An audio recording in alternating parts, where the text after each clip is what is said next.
Let's talk about ethics. Ethics are very important.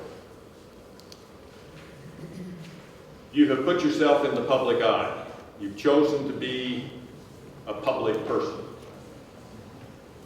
People are going to expect a certain minimum level of ethics from you. So the legislature has taken the time to write what they've called the Municipal Officers and Employees Ethics Act. This act doesn't define ethics. This act doesn't set an ethical standard. This act does two things. It creates crimes that you can now commit that you couldn't have committed before you ran for office. And it sets a minimum level of disclosure of conflicts of interest. Now, both those things deal with ethics, but they're not the whole gamut of ethics. Let's talk about the crimes. It is a crime for you to use your office to feather your own nest in an economic way. To use your office to obtain special privileges for yourself or others. Economic privileges is what it's aimed at. It is a crime to sell your vote. It is a crime to tell secrets that advantage you in an economic way. It is a crime to ask, seek, solicit, take gifts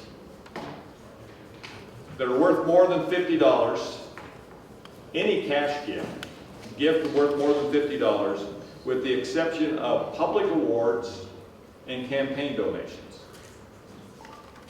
In other words, the legislature has made it against the law for you to allow yourself to be lobbied the way they trust themselves to. Lobbyists will not know that. You need to protect yourself from them by not accepting from them the same kind of things that they might think a legislator to do. If someone wants to pay for you to go on a trip to convince you that a golf course would look good in this condition, that may be a problem.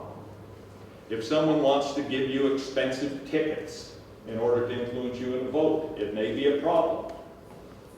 It's certainly a problem if someone comes to you and says, I really need your vote on the rezoning for this subdivision. And you say, I'm really in favor of that subdivision. Would you preserve the lot on the corner for my son? That's going to appear like you're using your position to obtain a special privilege for yourself. It may even appear, even though you might have voted the same way, that you've sold your vote. If you do that, if you actually do that, if you use your position to line your own pocket, if you use your position to obtain special privileges for yourself, if you use your position,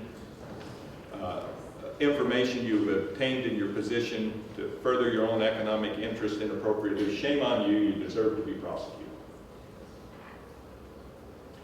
Now, the disclosure provisions are very easy, very simple, very minimal.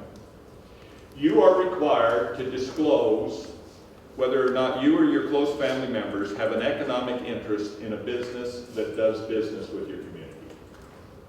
You're required to disclose whether you or your close family members have an interest in any business that is regulated by your community.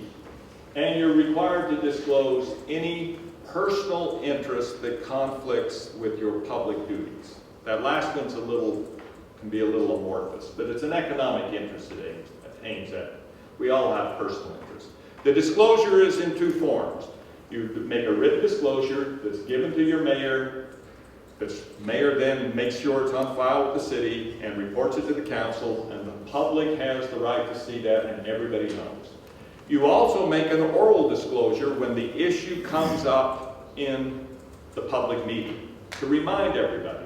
So it's very simple. You may say, I've been elected.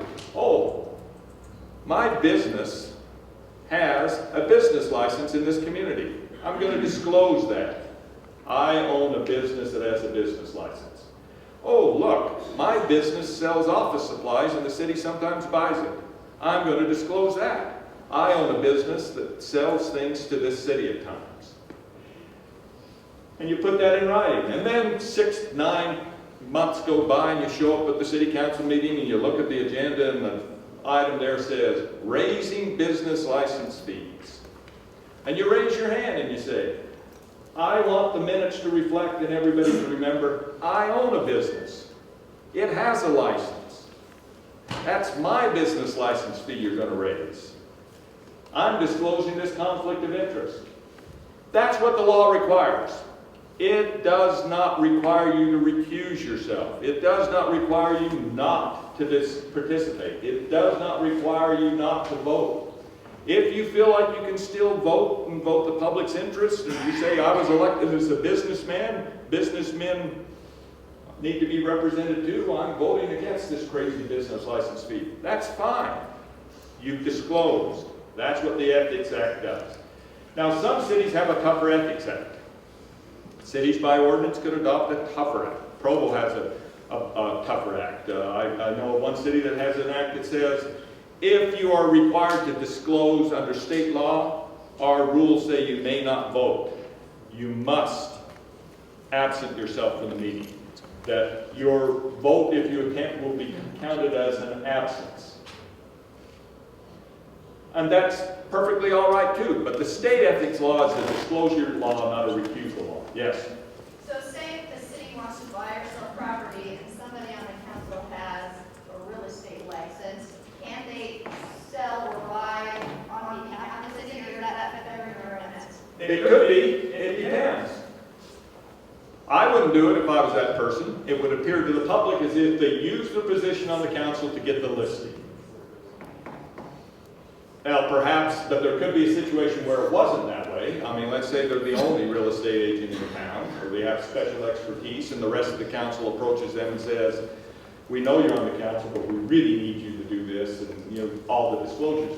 But if, in fact, they use their position to get the listing, that's exactly the kind of thing that could be a crime. Just saying. Okay. Let's say we have a member of the city council that has one of the only 4 liquor licenses that are allowed in Draper. Okay, and he has one of the 4. And every time we ask for a new liquor license from a new business or restaurant that's coming in, he tends to be against it. Would that be an ethical process? Probably a good religious man who doesn't like to drink. No, but that's the kind of thing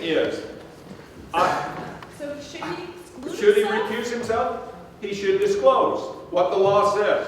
Now, let's talk about enforcement of the Ethics Act, because that's where we get down to. It is not appropriate for you on your council, if you don't have a tougher ordinance, or that, to say to a council member, you have a conflict, you ought to recuse yourself. Right. That's for them to decide. They've disclosed. It's now their own level, ethical level that counts. If you believe somebody's violated the Ethics Act, there's the State Ethics Commission you make a complaint to, or you could have your own Ethics Commission. Then they get proper investigation, they get due process, they get it outside the public kind of political process, and they get fairness. It's never, in my mind, appropriate for a council member, especially in a public setting, in order to get their own way, to turn to their friend on the council and say, by the way, you have a conflict of interest on this, you shouldn't vote. If you feel like doing that in public especially, then perhaps you care so much about the issue that you ought to be thinking about whether or not you have a conflict. That's a mean thing to do. That's a terrible use of the Ethics Act. That's not the purpose of it. I've run out of time. Read the Ethics Act. Take it seriously. Remember this. Disclosure never gets you out of the criminal side. Thank you for your participation. I know we've got a long time. Let me just say to you, just ending here, how proud I am to work and represent you guys. As Ken said, I'm available generally to league members to give you phone calls. Some of you actually have me as your city attorney, but that's just by accident, and that you can call as often as you want as well. The rest of you I'm not, don't deal with, feel free to call, but don't call me to question Lisa Romney's advice or your city attorney's advice. Once you get good advice from your city attorney, that's good advice as far as I'm concerned. They'll know more about it. But thank you very much. Be proud and of serving your community. But remember, the purpose primarily is building and preserving communities. The purpose is providing services. The purpose isn't to be in charge. Lots of people are in charge. If you're in this business because you want to tell people what to do, rethink it. If you're in this business because you want to make people's lives better, you want to make sure your communities are better, then good on you. Thank you very much.